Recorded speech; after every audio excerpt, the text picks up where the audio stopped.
Pays côtier de l'Afrique de l'Ouest, doté d'une importante diversité d'espèces fauniques et végétales, le Togo dispose d'un parc national situé dans la partie septentrionale du pays, à environ 500 km au nord de Lomé, la capitale. Il s'agit du parc national Oti-Kéran, dont la gestion a toujours constitué un souci majeur, tant pour le gouvernement que pour les communautés riveraines ou les ONG environnementales. Les parcs nationaux du Togo ont été gérés d'une façon unilatérale par l'administration étatique depuis de longues dates. Et les populations riveraines étaient mises en marge de la gestion de ces aires protégées. On a envoyé les bérets rouges qui les ont déplacés de force. On a brûlé leur maison. 1976-1977, que nous, on a été vraiment sensibilisés par le feu président, père de la nation. Il a reçu les élèves et les étudiants. Il a un domaine ici à Mango qu'on appelle le domaine Yadema. Donc, il nous a reçus là-bas l'année-là. Et c'est là où il nous a parlé de l'aire protégée. Mais l'aire protégée, vraiment, c'est vu l'arrivée d'un préfet, le feu Narcisse Goa, que ça a pris vraiment effet et que tout le monde a commencé par respecter. C'est qu'entre-temps, vraiment, ça avait réussi. Parce qu'il y avait les animaux en abondance. Il y avait même de surplus, si je pouvais utiliser ce mot. Parce que sur la route, sur l'international, tout ce qui roulait en ce moment-là se voyait bloqué entre-temps par des animaux. On s'arrête, ils font des heures avant de quitter, surtout les éléphants par exemple, les buffles. Là, ils sont toujours là. C'est après leur départ que la circulation peut continuer. Donc, c'était trop. Même à Mango ici, une fois, le marché que vous voyez devant la mairie, les biches étaient rentrées même dans ce marché-là. Donc cela veut dire que c'était trop. Le terrain municipal, il arrive le temps quand on va pour jouer, faire des entraînements, il y a les sangliers et autres là-bas. Donc on doit faire appel aux forestiers d'abord avant de les faire sortir et pouvoir faire notre entraînement. Donc c'est pour dire que c'était arrivé au top. Le parc national Oti-Kéran a son histoire. D'une superficie de 163 600 hectares à sa création en 1971, le parc national Oti-Kéran a connu une extension en 1976 puis en 1982, date à laquelle cette superficie a atteint plus de 179 000 hectares, suite à l'expropriation de terres à plus de 5 000 habitants et riverains qui n'étaient pas associés à sa gestion. Le ministre Cordo vient et fait l'extension de cette partie-là, qui est partie jusqu'à au Sacré, sans l'avis des populations. Et vraiment, c'était dur. C'était très dur. Vous ne pouviez pas aller là-bas. C'est une gestion répressive. Et après, on vient encore finir à l'extension. On critique jusqu'à au Sacré. Très dur encore. On a demandé aux gens de quitter. Ils ont refusé. Et on a utilisé vraiment la force.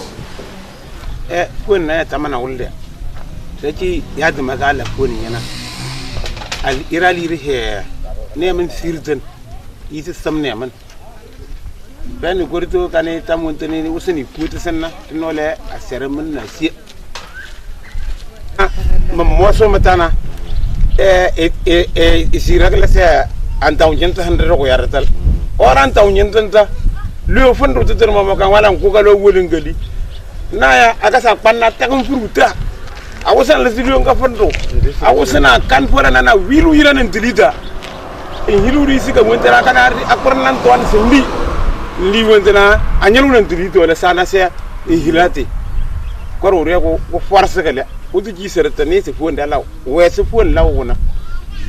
Is it some lemon? Au cours des années 1990, caractérisé par un mouvement de démocratie, de destruction du symbole du pouvoir et de vengeance, les populations ont réinvesti le parc pour des activités de survie, détruisant ainsi d'énormes ressources naturelles. Au point que l'avènement de la démocratisation de nos institutions dans les années 1990 a suscité la révolte de ces populations, lesquelles se sont donc attaquées aux idéaux de la conservation et ont saccagé nos aires protégées en abattant les arbres, en tuant les animaux, en brûlant tout ce qui avait comme idéal de conservation. Quelqu'un qui regarde à gauche et à droite et ne voit personne, alors que le gars n'a même pas 200 francs pour acheter le petit poisson pour mettre dans sa sauce. Et quand il voit, il est tenté d'abattre l'animal pour pouvoir manger.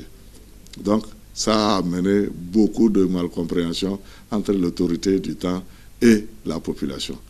Les sangliers que les gens craignaient beaucoup, mais si vous voyez les gens, on arrêtait les sangliers dans la mer comme ça. Pas de bâton, rien. On court jusqu'à l'arrêter parce qu'ils étaient inoffensifs. Ils étaient habitués à la population. Donc, voilà comment ça s'est passé jusqu'à on a tout abattu. Il y a l'ignorance et il y a la vengeance.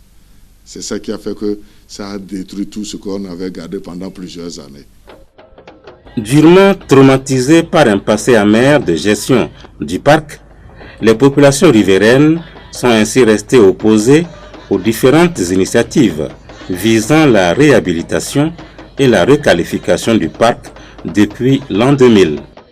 Dans le processus de réhabilitation des aires protégées, c'est que les populations jusqu'à ce jour n'ont pas oublié les méfaits de la gestion du temps passé, notamment l'oppression, notamment les brimades, notamment l'expropriation de leurs terres, notamment le conflit hommes-animaux où les dévastations n'étaient pas dédommagées. Et outre cela aussi, il y a une partie des animaux domestiques qui, une fois rentrés dans l'aire protégée, étaient purement et simplement arrêtés. Et on ne les rétribuait ça pas aux populations. Et même parfois, s'il fallait rétribuer aux populations, c'était contre-paiement de fortes amendes à l'intérieur des aires protégées. Et tout ceci, les populations ne l'ont pas oublié. Et c'est ça qui fait que les populations n'adhèrent pas entièrement. Mais toutefois, nous procédons à des campagnes de sensibilisation de façon itérative. Et c'est ça qui peut nous rassurer. Il s'en est suivi une rétrocession de 110 000 hectares de la superficie du parc aux communautés riveraines.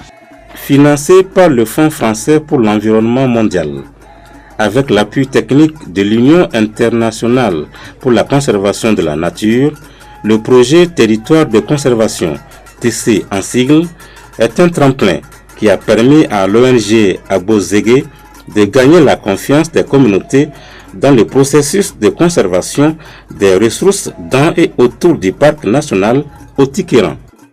Le gouvernement togolais, avec l'appui des partenaires locaux tels les ONG Agbo-Zégué et autres qui sont dans la zone, ont permis de surmonter cette incompréhension de la population pour la réhabilitation de nos aires protégées. Avec une stratégie basée sur la participation et le développement socio-économique, les communautés locales et les autorités ont trouvé satisfaction au regard des réalisations de l'ONG Agbo-Zégué. Agbo-Zégué a déjà réalisé beaucoup de choses. Premièrement, c'était les couveuses pour l'élevage. Donc on en a donné les gens 5 couveuses, ils se sont déjà bénéficiés même. Il y a l'exemple qui se pose. Après ça, ils sont venus former 10 personnes pour le compost. Agbo-Zégué intervient beaucoup dans leur activité principale qui est l'agriculture. On leur a fait des fosses et fumières et autres pour les aider. C'est du fait que les terres sont pauvres qu'ils laissent leurs terres pour envahir la réserve. Maintenant qu'avec ce projet Agbo-Zégué où les gens peuvent faire leur compost et fumer leurs champs, je pense que ça leur permettra de temps à autre d'occuper leur propre sol et de laisser d'envahir les terres de la réserve. Agus ko kan dani mani de la tamar gambay nam de la tamar namayra may wag cho windro perna feni bugdu su tamande wala windra wabigi walaw ya wase wakan machiro so waso se irkel tamar waso Allah gana gano goy wabugon bimbaramu yare moyti wahala we kolka bubuga yaswa ne mi yo dongu na yare moynya dikibeji chenkera la pui achere mam njala be achere mukankera mbita ya mengo ekoroso buma yana emia yo chashi. Ce parc jadis florissant avait été envahi et aujourd'hui nous sommes devant une situation de dégradation avancée de ce parc. Et depuis longtemps, l'État et le gouvernement a mis un peu de retard dans le souci quand même de porter un apaisement aux populations, parmi les populations. Eh bien, l'État a pris son temps et afin que les populations, avec les UAGAB qui sont en train de faire une sensibilisation d'apaisement pour que vraiment le parc rentre dans ce cadre de réhabilitation. Mais bien avant cela, nous avons salué le projet de Agbo-Zégué qui est venu nous appuyer vraiment constamment de manière permanente jusqu'à ce jour pour continuer la sensibilisation et amener les populations à porter leur adhésion à la réhabilitation qui voudrait le recadrage, c'est-à-dire le bornage, mettre les populations dans une situation d'acceptation de la protection. Voilà, et on peut vous rassurer que le projet de Agbo-Zégué a donné une plus grande contribution à cet apaisement et à l'adhésion des populations à la protection. En somme, la stratégie développée par l'ONG Agbo-Zégué dans le cadre du projet TC autour du parc national Loti Kéran a favorisé la restauration de la confiance, qui se traduit par la possibilité pour le service de l'environnement de se rendre sur le terrain et l'acceptation du bornage du parc en cours de réalisation par l'État au niveau de certaines localités. Par ailleurs, les zones de conservation sont en cours de création par les communautés elles-mêmes. On retiendra aussi que la gestion des ressources naturelles nécessite l'implication des communautés riveraines dont les besoins doivent être pris en compte sur le double plan de développement socio-économique et de renforcement des capacités.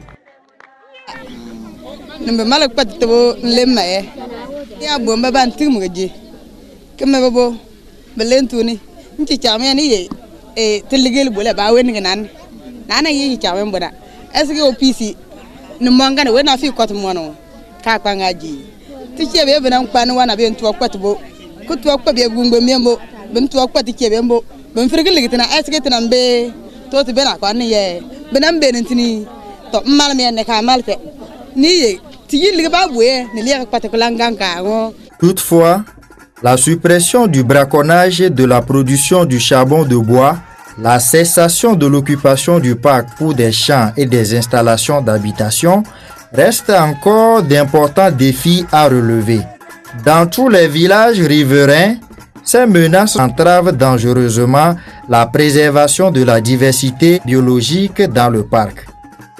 Ainsi, l'ONG Agbo-Zégué s'est fixé dans les années à venir des perspectives en vue de renverser cette tendance destructive des ressources naturelles du parc national de Loti Kéran.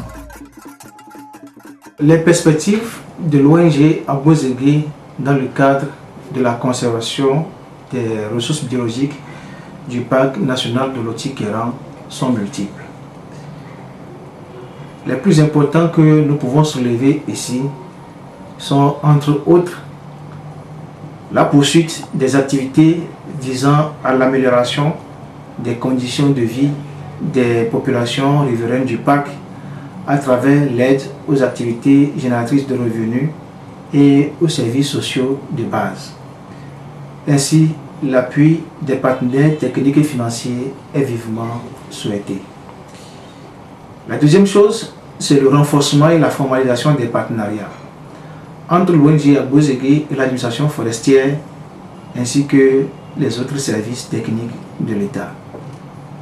La troisième, c'est le développement d'un partenariat inclusif avec la participation des représentations des communautés locales, telles que le comité local de gestion du complexe Otikera-Oti-Mandjouri que le projet PRAPT se propose de mettre en place.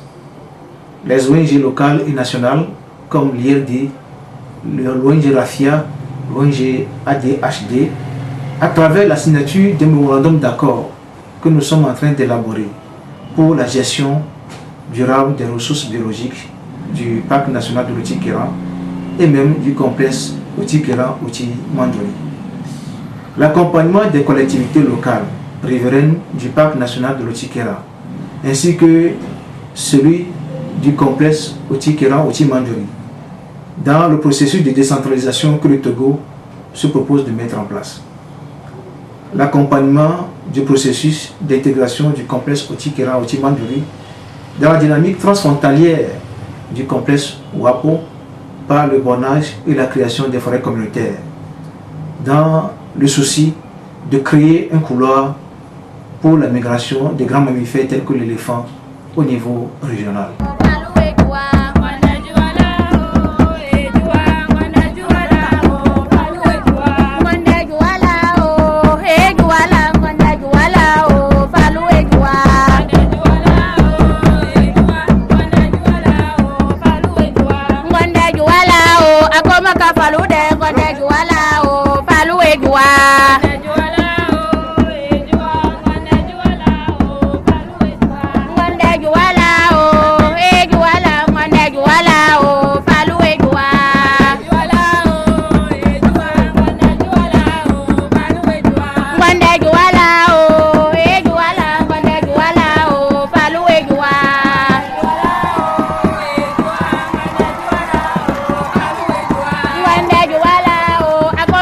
Falu de, Gwande Juwala, oh, Falu Egwa.